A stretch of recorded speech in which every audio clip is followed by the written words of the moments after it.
नमस्कार दोस्तों, target with PS Parihar channel में आपका स्वागत है।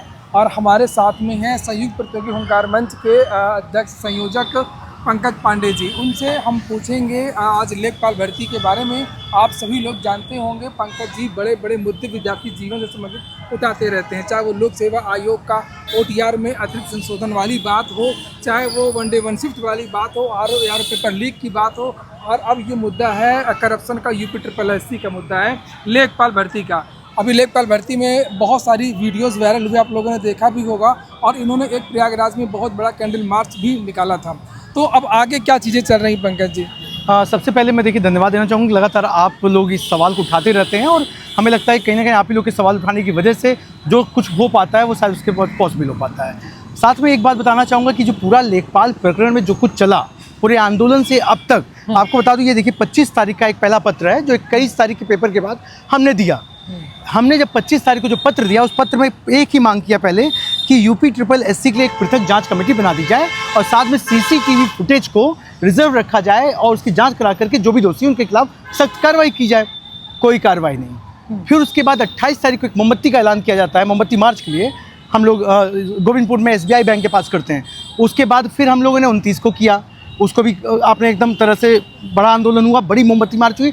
पूरे प्रयागराज शहर में लगभग हर कोचिंग संस्थान ने, लगभग हर छात्रों ने उसमें बढ़ चढ़ के हिस्सा लिया। उसके बाद हम लोग वहीं ऐलान करते हैं, हाँ, परेशान करना शुरू हाँ, उसके बाद हम लोग वहीं ऐलान करते हैं कि 12 तारीख को हम लोग लखनऊ चलो अभियान शुरू होती है।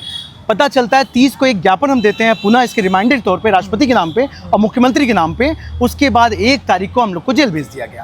और लखनऊ में 12 तारीख को जो आप लोगों ने घोषणा किया था, कॉल किया था, सब लोग लखनऊ पहुंचे इको गार्डन में। जी। तो उसके बाद हम लोग को जेल भेज दिया गया। चलिए हम जेल से आए, वो भी हाई कोर्ट से किसी तरह से जब हैबियस कॉर्पस होता है तो उसके बाद हमको हाई कोर्ट के इंटरफेरेंस के बाद हमको बेल मिलती है। हम बाहर आते हैं, 11 को हम घर आ जाते हैं रात्रि में और एकदम सख्त हिदायत के साथ कि आप कुछ कर नहीं सकते हैं। चलिए भाई, वो भी मान लिया। 12 को हम नहीं पहुंच पाते। 13 के बाद फिर हम ऐलान करते हैं और फिर से बैठक कॉल करते हैं, मतलब हम बैठे नहीं हैं। 13 को पुनः ऐलान करते हैं और 14 तारीख से पुनः संवाद प्रक्रिया लेखपाल पेपर लीक के प्रकरण की शुरुआत हो जाती है। स्थिति क्या होती है? बैठक होती है, मोमबत्ती मार्च का ऐलान होता है। 18 तारीख को पुनः हम लोगों ने एक शिवाजी पार्क से मोमबत्ती मार्च का ऐलान करते हैं। फिर क्या हो रहा है भाई? पता चल रहा है कि प्रशासन की तरफ से वार्तालाप की न्योता मिल रहा है, भैया वार्तालाप करो, हम मामला आपका सुलझाना चाहते हैं। हमने वार्तालाप के हिस्से को स्वीकार किया और हमने वार्तालाप के हिस्से में भाग लिया। 2 बार की बड़ी वार्ता के होने के बाद भी कोई स्पष्ट उत्तर न मिल करके हमको 15-20 दिन तक केवल गोल तक घुमाया गया, सिवाय इस बात को लेकर के कि आपका ये जो बेस है, जो प्रूव है, जो एकदम एग्जामिनेशन पेपर है, ये आपका कोई बेस नहीं बनता है, अतः हम इस पर कोई काम नहीं कर सकते। यह बात ADM के बाद DM ने भी बोला। मैं धन्यवाद सबको दे सकता हूँ, लेकिन धन्यवाद देके क्या करूँगा अगर मेन काम नहीं होता। फिर उसके बाद वहाँ पे पूर्व में ये प्रयास किया जा रहा था कि मामले को आप कोर्ट ले जाओ, कोर्ट के मार्ग से क्यों नहीं लड़ रहे हो, गोल क्यों उसमें आप सड़क पे आ रहे हो। हम कहे सड़क हमारा पहला रास्ता है और अंतिम रास्ता भी हमें लगता है सड़क के माध्यम से अब तक जितने बड़े समस्याएं छात्रों के मामले में हल हुए, यही हल हुए हैं और हल भी होता है क्योंकि हम आम छात्रों की बात होती है। लेकिन होता क्या है, ढाक के बाद सारी कोचिंग संस्थानों लगभग दब चुके थे, खत्म हो चुके थे, कोई सामने आने को तैयार नहीं है। आज की भी डेट पर कोई कोचिंग संस्थान अपने तौर पे बनते शिक्षक हैं, बनते आइडियल शिक्षक हैं, लेकिन आइडियल शिक्षक के तौर पे एक शब्द नहीं कह पा रहे हैं बाहर आकर के कि इसमें करप्शन हुआ है और हम इसके साथ खड़े हैं। उन्होंने जब बोला था तो कोचिंग बंद हो गई थी, क्या करे प्रशासन? भाई आज अगर आपको जेल भेज दे रहा तो उनके खिलाफ क्या? भाई अगर हम जेल चले गए आपके खिलाफ तो आपके पास तो कुछ नहीं है, आप तो गांधीवादी आदमी। मैं आज भी पढ़ाता हूँ सर, मेरी छोटी सी इंस्टीट्यूट चलता है, भी नहीं पाएगा तो भाई इंस्टीट्यूट के अलावा। तो भाई ठीक है, जिनके पास जितनी ज्यादा संपत्ति है उनका उतना धन। फिर आप शिक्षक कैसे, किस आइडियल की बात करते हैं आप? किस शिक्षक की बात करते हैं? शिक्षक नहीं है, केवल कूदना और डांस करना आपका है। आप शिक्षकों से बात करिए। वो शिक्षक अगर नहीं है, अगर मशीन है तो शिक्षक बनकर छात्रों को मूर्ख बनाने का काम बंद कर दें। ये अगर वो केवल मशीन है तो मशीन का स्विच ऑफ, आप बंद हो जाओ। आप शिक्षक बन करके मूर्ख छात्रों को मत बनाओ। आज की स्थिति में है सर कि जब आप लोगों ने, जब हमारे साथ एक टीचर संभव सर हैं, उन्होंने नो डाउट कि उन्हें जब अगली कॉल हुई वो आए हमारे साथ बैठे और उन्होंने एक मदद की पेशकश किया। उन्होंने ही एक हमारे बेस को देखते हुए कहा कि भाई इस पे कोर्ट जाना चाहिए। हमने उनको स्वीकार था क्योंकि अच्छे व्यक्ति थे। ये उन्होंने कहा? हाँ, उन्होंने बोला और तमाम लोगों ने बोला। कोर्ट जाने की पहल किसने की थी? कोर्ट जाने की पहल उस मीटिंग में कहीं ना कहीं उस बेस को देखने के बाद कोर्ट जाना चाहिए, उन्होंने पहल किया। अच्छा, तो हमने कहा नहीं भाई देखिए आप बड़े हैं इस मामले में और शैक्षिक गतिविधि जानकारी, आप अधिकारी हैं, आप ज़्यादा बेटर बता सकते हो। उन्होंने बहुत अच्छी मदद किया, लेकिन पहल किया, हमने उसको स्वीकार किया। हमने एक उदाहरण दीजिए जी। कोर्ट ने कहा कि भर्ती को रद्द करिए, अब तक के इतिहास में अब भर्ती रद्द होने की कोई सूचना कोर्ट से उदाहरण आज तक के इतिहास में कि कोर्ट ने कहा कि ये भर्ती आप रद्द करिए। वीडियो के पेपर में आरओ पेपर लीक का आंदोलन आप ही ने किया जी था। जी जी जी आपने सड़कों में उसको 15 दिन में रद्द करवा दिया था। वो सब काम हो पेपर लीक वाला भी सड़कों से जीता गया था। जीता गया है ये नहीं मतलब कोर्ट के रास्ते हमें कोई बहुत न्याय मिलने की आशा नहीं दिख रही। लेकिन वीडियो वाला एग्जांपल लोग दे रहे थे और अभी हाल ही में कई मामलों में जो नोटिस जारी हुई, जो जवाबदेही हो रही है, वीडियो का सरकार ने स्वतः किया था। वो मोती सिंह के लेटर के बाद जांच चल रही थी और जांच काफी आगे तक बढ़ गई थी और सरकार ने स्वतः अचानक से उसको संज्ञान में लेकर के किया। तो हम इसी बात को जानते थे, लेकिन जब उन्होंने कहा बेस मजबूत है, इस पे करना चाहिए, हमने कहा आर्थिक रूप से मदद। आर्थिक रूप से वो बढ़ चढ़ कर 50,000 की पेशकश किया उन्होंने और सभी छात्रों से उन्होंने भी बोला। हमने कहा नहीं अच्छी बात है, 150 1 रुपये जो देना चाहे वो दे।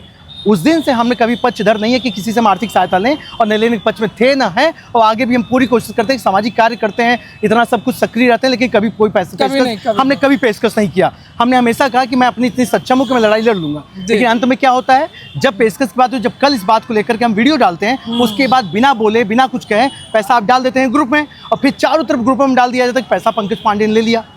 पंकज पांडे ने जब कहा था तब तो दिए नहीं, तब तो आप लोग पीछे हटने लगे। चलिए अच्छी बात आपने दिया, मुझे कोई कोर्ट के लिए दिया, हमें कोई दिक्कत नहीं। उसके बाद और बच्चों ने दिया। लेकिन आज जब लोग पूछते हैं बेस दीजिए, उसका प्रूफ दीजिए, हम प्रूफ कोर्ट में आओ भैया बैठो ना। हम हमेशा तो ओपन बुलाकर चौड़े से किसी पार्क में बैठ के निर्णय लेते हैं।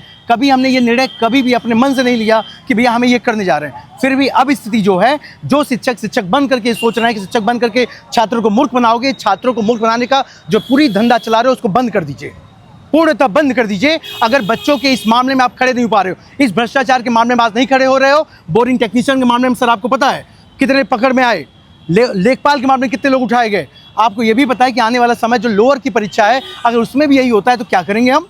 सही है। किस सड़क पे जाएंगे भाई?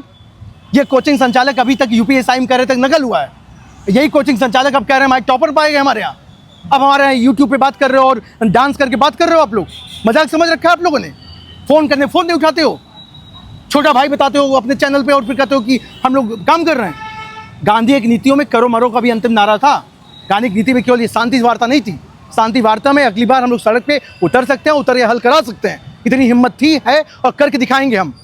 फिलहाल में कोर्ट के रास्ते जाने के लिए जितनी आर्थिक सहायता अभी तक हमारे पास उपलब्ध हुई है, कंप्लीटली 75,000 कुछ समथिंग आया हुआ है मेरे पास। 50,000 जिसमें से एक तरफा एक टीचर ने दिया और 25,000 रुपये मैं वो पैसा जिसने को भी अभी भी असहमति आपके चैनल के माध्यम से मैं बताना चाहूँगा। एक सम्मानित चैनल है, आप शिक्षक के तौर पे भी देखे जाते हैं, तो मैं इस बात को कहूँगा जिसको लगता हो वो 1 रुपये से जितना रुपये दिया हो वो आज की डेट पर अपना पैसा स्क्रीनशॉट भेजकर वापस ले ले। मुकदमा नहीं लड़ेंगे? मैं अभी स्थिति में बहुत कमजोर पड़ चुका हूँ, मेरी स्थिति बड़ी कमजोर स्थिति में है कि इतना डाउट सपोर्ट नहीं किया लोग सपोर्ट नहीं कर रहे भाई, स्थिति बड़ी गंभीर है। ये कष्ट है इस बात का कि लोगों ने जिस तरीके से शुरू में कहा था हम सपोर्ट करेंगे और लेखपाल पेपर लीक को लेकर के जिस तरीके से लोग आगे आ रहे थे, लखनऊ तक गए भी थे आपकी गिरफ्तारी के बाद में, और उसके बाद से जो अचानक है सहयोग नहीं किए, ये एक बहुत बड़ी बात है। मैं पूर्ण रूप से जो निर्णय अब मुझे मजबूरी मेरी निर्णय लेने का है कि अब ये पूरी जो स्थिति है, मैं जिसका पैसा जिसके हाथ से लिया उसको वापस कर दूं। भाई मुझे आपके मैं इतने दिन सर कर पाया काम, कभी मुझे मैं इससे ज्यादा खर्च कर गया कभी नहीं बोला। पेट्रोल डीजल से लेके कागज कभी नहीं बोला सर, कभी कहता भी नहीं हूँ। मैं इतनी हिम्मत है, मैं इतना पढ़ा लिखा खर्च में निकाल लेता हूँ, कर देता हूँ। नहीं इतनी हिम्मत है मेरी। सही कह रहे हैं। किसी से कमजोर नहीं हूँ, किसी से वो भी नहीं हूँ, कोई दलाली नहीं खाता, बच्चों की तरह मूर्ख नहीं बनाता। जेल से आके मैं लंदन पेरिस घूमने नहीं गया, मैं जेल से आने के बाद भी मैंने उसी प्रक्रिया को कंटिन्यू किया जो जेल से जाने से पहले था। सही बात। कई लोग सरेंडर कर चुके हैं, कई लोग सरेंडर करके सब एंजॉय कर रहे हैं, एंटरटेनमेंट कर रहे हैं। जी जी, मजाक समझ रखा है पूरे आंदोलन को। पंकज जी को कई बार जेल भेजा गया, मैं जानता हूँ व्यक्तिगत रूप से कितना परेशान इन लोग किया जाता है। संवाद जेल जाने से पहले, जेल जाने के बाद, उसके बावजूद भी केवल यही एक मतलब जैसे वो नहीं। मैं ये वकालतनामा देख सकते हैं, मेरा वकालतनामा था। इन सारी स्थितियों में मैं उसी तरीके से जैसे एक सांसद नहीं आप पार्टी के संजय सिंह जी लगातार जेल जाने के बाद में उनकी आवाज़ और तेज हो गई, तो वही चीज़ें हैं। और इसलिए पंकज जी का लोग सपोर्ट करिए, बड़े अच्छे अच्छे मुद्दे उठाते रहते हैं। बस मैं एक आखिरी बात आपकी तरफ से कहना चाहूँगा, आज की स्थिति में आपके चैनल से और जो भी कोई सुन पा रहा है, हमारे को आज भी ये नहीं कहना है कि मैं कोई निराश हूँ। न्यायालय एक रास्ता हो सकता है वैकल्पिक तौर पे, न्यायालय फाइनल रास्ता नहीं हो सकता है, मैं शुरू से कहता रहा हूँ। मैंने उस दिन की भी मीटिंग में लास्ट में सबसे एक ही बात कहा था, अगर आप लोग न्यायालय के रास्ते में नहीं खड़े हो पा रहे हो, सड़क के रास्ते इस माहौल को, इस आंदोलन को मजबूत करिए। हम फिर से पुनः सड़क पर उतरने को तैयार खड़े हैं और उसको लड़ेंगे और जीतेंगे। पहले भी और जीता है। एकदम पहले भी हमने हर आंदोलन जीता है। और ये जो बातें जो लोग कह रहे हैं ना कि आंदोलन नहीं हो सकता है, वन डे वन शिफ्ट हो चाहे आरओ हो, उनके सारे कागजात मेरे पास आज भी पड़े हैं, मेरे पास रखे हुए हैं। मैं एक एक आंदोलन को कैसे किया हूँ, कैसे हमने किया, कैसे टीम बनी, कैसे लोगों ने मजबूत किया, उस आंदोलन को जीतने में कैसे मदद किया। साझे प्रयास से हर आंदोलन को जीता है, आगे भी हम साझे प्रयास से आंदोलन को जीतेंगे। और न्यायालय के रास्ते पे जिन्होंने जो रुपया दिया है, अगर उसे अविश्वास हो तो अपना पैसा वापस ले सकता है आज की डेट पे स्क्रीनशॉट देके। अन्यथा दृष्टि में जो कुछ भी आगे बढ़ता है उससे मुझ पर कोई शिकायत न दर्ज कराएगा कि भैया हमारी शिकायत है। मैं आपके चैनल के माध्यम से बताना चाहता हूँ। और अगर किसी को एक भी तकलीफ हो तो मुझे मैसेज करे, व्हाट्सअप करे, लेकिन फालतू किसी ग्रुपों में जाकर के गलत बात अन्यथा बातें न लिखे और न पढ़े। दम है तो मेरे सामने मिल करके बात करें, अगर मुझसे सेटिस्फाई नहीं हो बात खत्म करिए। सही बात है। तो मैं अपनी तरफ से बस यही कहूँगा, आंदोलन नहीं रुकेगा, जल्दी आंदोलन की डेट भी घोषित करूंगा। अभी हम लोग आपसे निवेदन करेंगे, पेपर लीक के ही प्रकरण में सोनम वांगचुक जी धरने पे बैठे हुए हैं। निवेदन करूंगा आप मेरा करिए न करिए, कम से कम सोनम वांगचुक के लिए दो शब्द जरूर लिखिए, क्योंकि वो शिक्षाविद, इन्वायरमेंटलिस्ट और तमाम बड़े नामों से बोला जाए तो भी कम है। मैं तो बहुत छोटा सा एक शहर का एक छोटा छात्र हूँ जो मैं आपके कार्य कर रहा हूँ। मैं आशा करूंगा कि इस पूरे प्रकरण में आप सबका सहयोग बना रहेगा और परिहार सर का भी सहयोग जैसे छात्रों के लिए पहले से बना रहा था वो बना रहे। धन्यवाद, नमस्कार। जी।